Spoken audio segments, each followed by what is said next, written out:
اسلام نے سرخرو ہونا ہی ہونا ہے، یہ بات ذہن میں رکھیے۔ اگر کوئی بزدلی دکھاتا ہے تو وہ بزدلی کی موت مر جائے گا، لیکن اسلام نے غالب ہونا ہے۔ یہ دکھ، یہ اذیت، یہ تکلیفیں، یہ اس وقت جو حالت ہے فلسطینیوں کی، دردناک صورتحال ہے، لیکن اقبال نے کہا تھا کہ خون 100,000 انجم سے ہوتی ہے سحر پیدا۔ کتنے ستاروں کا خون ہوتا ہے، پھر جا کے سحر کا سپیدہ نمودار ہوتا ہے۔ شہادتیں ہوتی ہیں، اذیتوں سے لوگ گزرتے ہیں، پھر نتیجہ پیدا ہوتا ہے۔ تو یہ نتیجہ انشاءاللہ پیدا ہوگا اور امت کو انشاءاللہ غالب آنا ہے۔ ہمیں اپنے حصے کا کام کرنا ہوگا، ہم نے ان کے ساتھ کھڑے ہونا ہے۔ اس وقت صورتحال یہ ہے کہ پوری دنیا کی اشرافیہ، ایک دو ممالک کے علاوہ، وہ ان کے ساتھ نہیں ہے۔ وہ بیان بازی کی حد تک اپنی عوام کو مطمئن کرنے کے لیے رسمی کارروائیاں کرتی ہے۔ آپ دیکھ لیں پوری دنیا کے اوپر 56-57 اسلامی ممالک جو ہیں، ان کے حکمران، اشرافیہ اور بڑی بڑی فوجیں کہاں کھڑی ہیں۔ سفارتی سطح پہ خلوص کے ساتھ کوشش کی جائے، اور اگر لگتا ہے کہ یہ کوششیں بارآور نہیں ہوں گی تو ہمارے پاس یہ راستہ موجود ہے جہاد کا۔ جب آپ کے پاس طاقت ہوگی، توانائی ہوگی، تو پھر آپ کی سفارتی بات بھی مانی جائے گی۔ رشی کے فاقوں سے ٹوٹا نہ برہمن کا طلسم، عصا نہ ہو تو کلیمی حکار بے بنیاد۔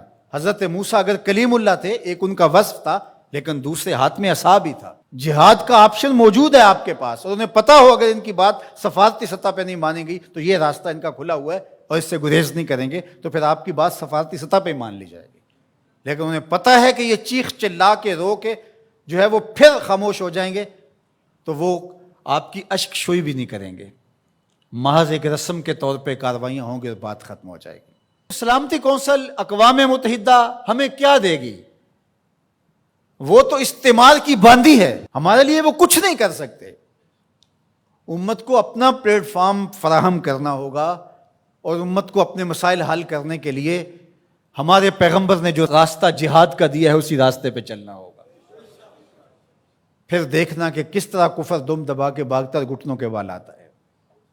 مسلمان کا مقابلہ نہیں ہو سکتا اگر وہ غیرت پہ آ جائے تو۔ دوسرا، اس وقت وہاں بیچارے لوگ سسک رہے ہیں، ان کے پاس دوائیں موجود نہیں ہیں، اور ان کے پاس غذائی قلت ہے، مکان ان کے ختم ہو گئے۔ اقوام متحدہ کی رپورٹ کے مطابق 52,000 لوگ بے گھر ہو گئے، اور کہیں اس سے زیادہ لوگ بے گھر ہوئے ہیں، یہ تو ان کی رپورٹ ہے۔ تو اس لیے اللہ نے ہمیں آسودہ زندگی دی ہے، تو ہم آدھی روٹی کھا لیں اور آدھی روٹی ان اپنے مسلمان بھائیوں کے لیے بھیجنے کی کوشش کریں۔ الحمدللہ ہم نے ادارۃ المصطفیٰ کے تحت وہاں کام کا آغاز کیا ہے۔ اگر کوئی ہمارے پہ اعتماد کرنا چاہے تو ہم بھی اس خدمت کے لیے حاضر ہیں، اور انشاءاللہ آج سے وہاں غزہ کے اندر اللہ کی توفیق سے کام کا آغاز ہو گیا ہے ان کی نصرت اور اعانت کے لیے۔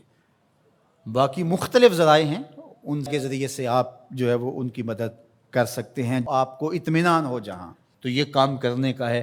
اس وقت سوشل میڈیا اور دیگر جو ابلاغ کے ذرائع ہیں وہ بہرحال اس دور کے اندر مؤثر ہیں، اور ان کے ظلم کو، جبر کو بے نقاب کرنے کے لیے یہ ایک اچھا ذریعہ ہے۔ اور اس مرتبہ پہلی بار ایسا ہوا ہے کہ پوری دنیا کے اوپر ان کے جور و ظلم سامنے آئے ہیں۔ پہلے ان کا اپنا میڈیا تھا، میڈیا پہ قبضہ ہوتا تھا اور کچھ باہر نہیں نکلنے پاتا تھا، لیکن اس مرتبہ کیسے کیسے مناظر جو ہے وہ آپ کو دیکھنے کو مل رہے ہیں، اور لوگوں کا جذبہ اور جوش و خروش آپ کو دیکھنے کو مل رہا ہے۔ تو ہمارے پاس جو بھی ٹولز ہوں ان کے ذریعے سے ہم ان کی آواز کو پوری دنیا کے اوپر پہنچائیں، یہ ہمارا کام ہے جو ہمیں ہر صورت کرنا چاہیے۔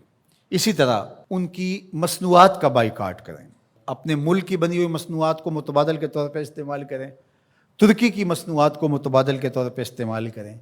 کفر کی آنکھوں میں کھٹکتا ہے ترکی، وہ چبھتا ہے ان کی آنکھوں کے اندر کہ کس طرح اس کو مٹا ڈالیں، تو ان کے ساتھ کھڑے ہوں۔ آپ سیاحت کرنے جاتے ہیں تو ترکی جائیں دیگر مغربی ممالک کی بجائے۔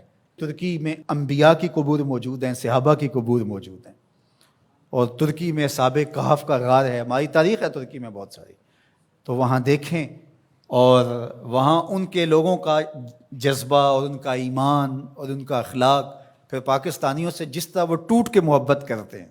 ترکی کی مصنوعات کو استعمال کریں، دیگر بلاد اسلامیہ کی مصنوعات کو استعمال کریں، پاکستان کی مصنوعات کو استعمال کریں، معیار میں کم ہی کیوں نہ ہوں، کوئی بات نہیں ہے، مصنوعات جو ہیں وہ اپنے ملک کی، اپنے وطن کی استعمال کریں۔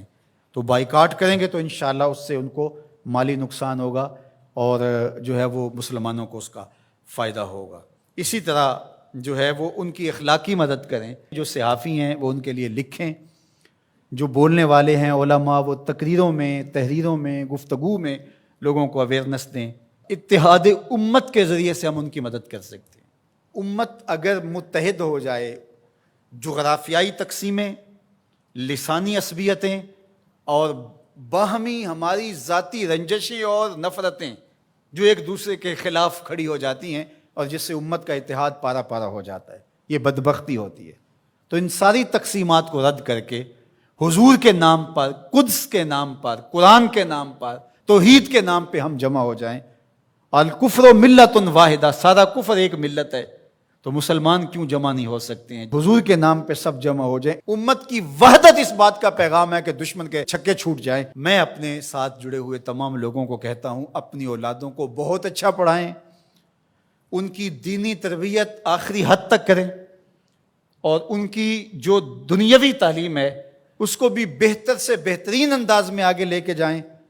وہ ہر شعبے کے اندر آگے بڑھ کے شعبے کے اہم منصب تک پہنچیں، اور ان کے اندر جو راسخ مسلمان ہے وہ مضبوط تر ہو، وہ آپ کی آغوش سے گزرا ہے، وہ وہاں جا کر کے بھی جو ہے وہ پکا سچا مسلمان ہو۔ سب لوگ اس طرح جب آگے جائیں گے تو پھر نتیجہ آپ کے سامنے ہوگا۔ لیکن اگر ہم یہ نہیں کریں گے تو پھر ہم سوائے چیخنے چلانے کے، صدائے احتجاج بلند کرنے کے اور کچھ نہیں کر پائیں گے۔